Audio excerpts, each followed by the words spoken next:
In the heart of Waco, Texas, under the sticky summer sun, a young boy with a voice too big for his body stood before a trembling church crowd. The choir went silent. The piano stopped.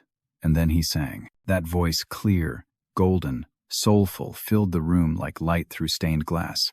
Even grown men wiped their eyes. His name was Tony Thompson, and even at 10 years old, he sang like he'd already lived a lifetime of heartbreak. By 16, Tony would lead one of the hottest R&B groups of the 90 Seconds High Five. Their hit, I Like the Way, The Kissing Game, wasn't just a song. It was a generation's soundtrack. It played in roller rinks, on bedroom radios, at high school dances. Tony's voice defined young love.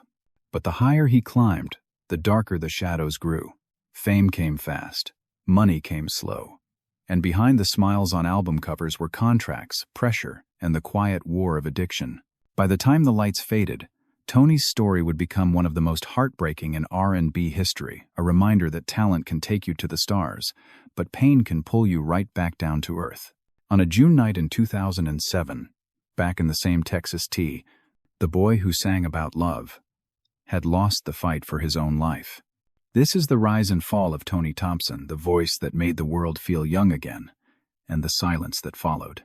Before the gold records, before the flashing cameras, there was just a skinny boy from Waco, Texas, chasing sound. Tony Thompson wasn't born into fame, he was born into music. His earliest memories were hymns echoing through wooden church walls, the smell of Sunday dinners, and the clapping hands of a congregation that couldn't believe that kind of voice could come from someone so young. By the time Tony was 8 years old, his voice already carried the weight of a grown man's soul. He sang in the youth choir, belting notes that made older singers turn their heads. It wasn't long before people in town began whispering, "That boy's going to be a star." He didn't chase trouble, he chased microphones, talent shows, school events, local fairs. Everywhere there was a stage, Tony was on it, and every time, he won. But for Tony, it wasn't about trophies. It was about the feeling, that moment when a crowd gasped after he hit a note so clean, so perfect, it felt like a message from heaven. That's when he knew this was what he was born to do. At home, Tony dreamed big. He watched Michael Jackson on TV and studied every move, every breath, every note. He wanted to dance like him, sing like him, be like him, not for the fame, but because he saw in Michael a reflection of what was possible for a young black boy with a dream. One night, while performing at a small event in Waco, Tony met a local singer named William Walton, part of a group called Adore, the first R&B act from Waco to land a deal with Jive Records. Walton saw in Tony what everyone else saw: raw, unstoppable talent. He made a promise: "If I ever make it, I'll come back for you." And he did. Months later, Walton introduced Tony to two New York music managers, Vinnie Bell and Robert Ford, who were searching for the next teenage sensation, someone who could carry the soul of Michael Jackson with a fresh new edge. When Tony sang for them, the room froze. They didn't hear a kid. They heard a star. Within weeks, Tony was flying to New York, meeting producers, and recording demo tapes. For a boy who once sang in a Texas church, it felt like stepping into another universe. He brought along his friends Toriano Easley and Russell Neal, two other young singers with big voices and even bigger dreams. Together, they called themselves the Playmates. They were raw, hungry, and fearless. Soon, they caught the ear of Jive Records, the same label that would later sign legends like Britney Spears and NSYNC. But before any of that, High Five was Jive's first big bet on young R&B talent. Contracts were signed, stage clothes were bought, and Tony Thompson, the boy from Waco, was about to go from church solos to world tours. He didn't know it yet, but the price of that dream would be higher than he could ever imagine. The dream was no longer a dream, it was real. 5 teenage boys from small towns now stood under blinding stage lights, microphones in hand, hearts pounding as thousands screamed their names. High Five had arrived. Their debut single, I Just Can't Handle It, was a taste of what was to come: smooth harmonies, slick choreography, and Tony Thompson's voice shining like gold. But it was their next hit that changed everything. In the fall of 1990, I Like the Way, The Kissing Game, dropped, and the world stopped to listen. Produced by the legendary Teddy Riley, it wasn't just a song, it was an era in 3 minutes. Every school dance, every roller rink, Every mixtape that melody was everywhere. The single rocketed to Hasson on the Billboard Hot 100 and stayed there for weeks. It went platinum.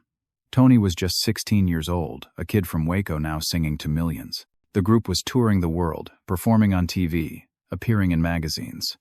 They wore street clothes one night, suits the next.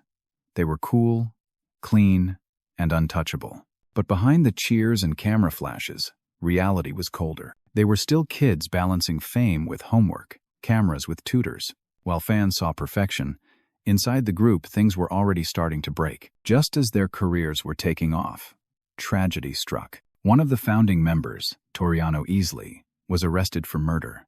What was supposed to be a bright chapter turned into a headline scandal. He claimed it was self-defense, but the image of High Five, the innocent teen R&B stars, was suddenly stained. Jive Records couldn't wait. They replaced him with Treston Irby, a 16-year-old gospel singer from New York whose audition silenced the room. With Treston on board, the machine kept rolling. Their next single, I Can't Wait Another Minute, hit #1 on the R&B charts and pushed them deeper into the mainstream. Even the soundtrack of Boys and the Hood featured their song Too Young, with a teenage prodigy from Mobb Deep dropping his first ever rap verse. High Five had become more than a boy band. They were the sound of the early 90 seconds. Money, fame, parties, it all came fast. Too fast. They were teenagers being treated like grown men, surrounded by industry sharks and bad advice. While the crowd screamed, the checks didn't match the fame. The label said they were in the red. The group wanted answers. That's when cracks turned into breaks. Member Russell Neal began demanding transparency. He wanted to know where the money was going. But when the others didn't back him up, he walked away. For him, the dream wasn't worth the deception. Still, High Five pressed on. In 1992, they released Keep It Going On, and their single, She's Playing Hard to Get, became another hit Hasson on Billboard, platinum status again. But success couldn't stop what was coming next. During a promotional tour in Florida, a car accident changed everything. Member Roderick Pooh Clark was thrown from their van and left paralyzed from the chest down. He would never walk again. That moment broke something in all of them. They were no longer just young stars. They were brothers grieving in slow motion, drowning the pain in alcohol and drugs. The music went on, but the joy behind it began to fade. Tony tried to stay strong. On stage, he was still electric, that smile, that voice, that energy. But offstage, the boy who once lifted souls in church was now carrying a cross too heavy for anyone that young. High Five had reached the top of the charts, but the fall had already begun. At first, the fall didn't look like a fall. It looked like success, the kind that made headlines and sold out arenas. But inside, High Five was cracking under the weight of everything they thought they wanted. By 1993, the group had it all. Hit records, platinum plaques, fame on both coasts. But fame is a strange thing. It gives you everything, and then quietly takes it back. Tony Thompson, once the shy kid from Waco, was now the face of teenage R&B. His voice had become the heart of every slow jam, every prom night memory. But behind the velvet tone and charming smile, Tony was exhausted from the endless travel, from the pressure, from pretending everything was okay. The group released their third and final album under Jive Records, Faithful. It had everything: lush harmonies, grown-up lyrics, real soul. The single, Never Should Have Let You Go, even landed on the Sister Act 2 soundtrack. But the label didn't push the record.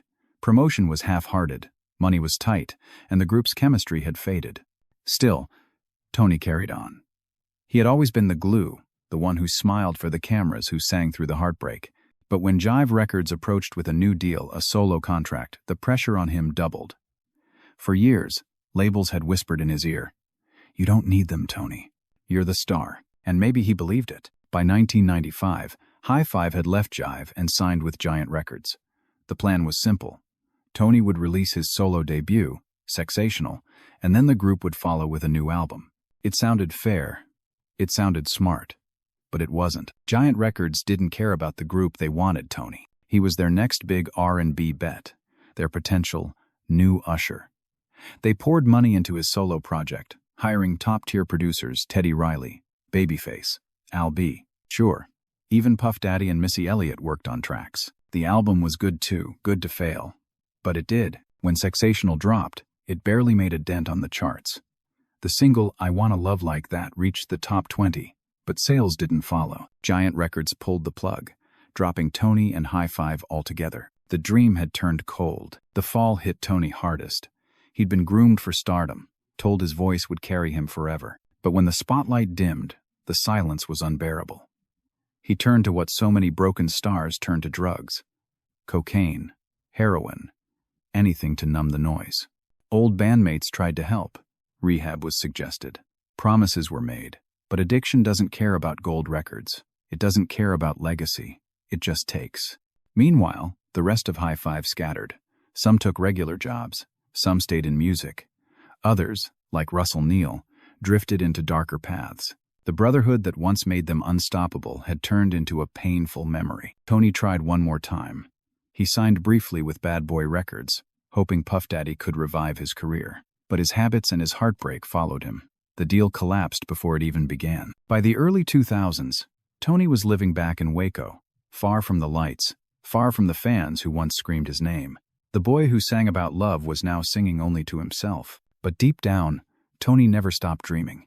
He started his own label, In-Depth Records, and even planned a new High Five reunion. He believed, against all odds, that he could come back, that his voice could rise again. But sometimes, life doesn't give second chances. Tony Thompson's story was no longer about fame. It was about survival, a fight between the voice that made him famous and the silence that haunted him. The fall was complete.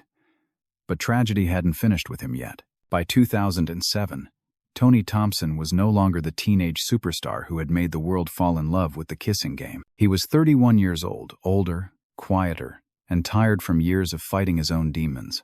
The spotlight that once chased him had faded. But deep inside, Tony was still chasing one last dream, a comeback. He had formed a new label, In-Depth Records, and assembled a brand new version of High Five. He said he wanted to bring back that real R&B sound, the harmonies, the heart, the soul that had defined his youth. In interviews, his voice still carried a spark. "I've been through things," he said, "but the music never left me. It's still here." He released a project titled The Return in 2005, featuring collaborations with Houston rap icons like Bun B, Paul Wall, and Mike Jones. But instead of celebration, controversy followed. The original High Five members filed a cease and desist order, claiming rights to the group's name. The public feud spilled onto radio shows, even Wendy Williams, where Tony and former bandmate Treston Irby argued on air. The man who once sang about love was now fighting just to be heard. Behind the scenes, Tony was struggling. The drugs were still there, the old ghosts that never really left. Friends said he wanted to quit, that he was trying to get clean, that he still dreamed about one more shot at music. But pain, fame, and addiction are a cruel mix. Then, on the 1st of June 2007, the music stopped. Around 10 p.m. that night, security guards at an apartment complex in Waco, Texas, Tony's hometown, discovered his body near the air conditioning units behind the building. The scene was silent, the night heavy with summer heat. Tony Thompson was gone. He had been huffing Freon, a dangerous chemical found in air conditioners, a desperate act used by some addicts to get high. The coroner's report found no other drugs or alcohol, only traces of methadone, a medicine meant to help people fight heroin addiction. That detail broke everyone's heart. He had been trying. He was fighting to stay clean, to start over. He died alone, just a few miles from where his story had begun, the same boy who once sang in church choirs, who made millions of people smile with a single note. When the news broke, fans didn't believe it. How could someone with that much light vanish so quietly? Former bandmates like Marcus Sanders and Treston Irby were devastated. They had just reconnected with Tony, talking about reuniting, recording again, healing old wounds. They said he sounded hopeful, ready, but hope can be fragile. After Tony's death, High Five seemed cursed. In 2014, former member Russell Neal was charged with murdering his wife, later found incompetent to stand trial after claiming to be Jesus Christ. Another member, Pooh Clark, passed away from pneumonia after years of living paralyzed from his tragic car accident. Even Treston Irby was shot multiple times outside a nightclub in 2009, though he miraculously survived. It felt like the world had turned its back on one of R&B's brightest lights. And yet, Tony Thompson's voice still lives. You can hear it every time The Kissing Game plays on the radio, or when a 90 seconds playlist brings you back to a simpler time, a time when 5 young boys made the world believe in love songs again. Tony's story is more than a tragedy. It's a reminder of how fragile brilliance can be, how fame can lift you to heaven and drop you just as fast. He was only 31 years old, but his voice, his energy, his legacy, those remain timeless. He sang about love, he dreamed about forever, and in a way, he got it because Tony Thompson's music never truly died. Rest in peace, Tony Thompson. The voice of High Five will never fade. Some stories don't end, they just fade into the kind of silence that hums between radio stations. Tony Thompson's is one of those stories. He was more than a singer. He was a sound smooth, pure, and drenched in innocence. When he sang, "I Like the Way," the kissing game, he didn't just hit notes, he hit memories. For every kid slow dancing at a middle school party, for every dreamer who believed music could heal, Tony was there. But fame is a fragile home. It gives you lights, applause, and love then asks you to pay with your soul. Tony paid too much. Addiction tried to silence him, but even in his darkest moments, the world could still hear that voice echoing through time. Today, when fans press play on a High Five song, they don't just remember a group, they remember a generation. They remember what it felt like to fall in love for the first time. They remember a young man from Waco, Texas, who carried the hopes of 5 friends on his shoulders and sang them into history. Tony Thompson didn't get the ending he deserved, but he left behind a melody that refuses to die.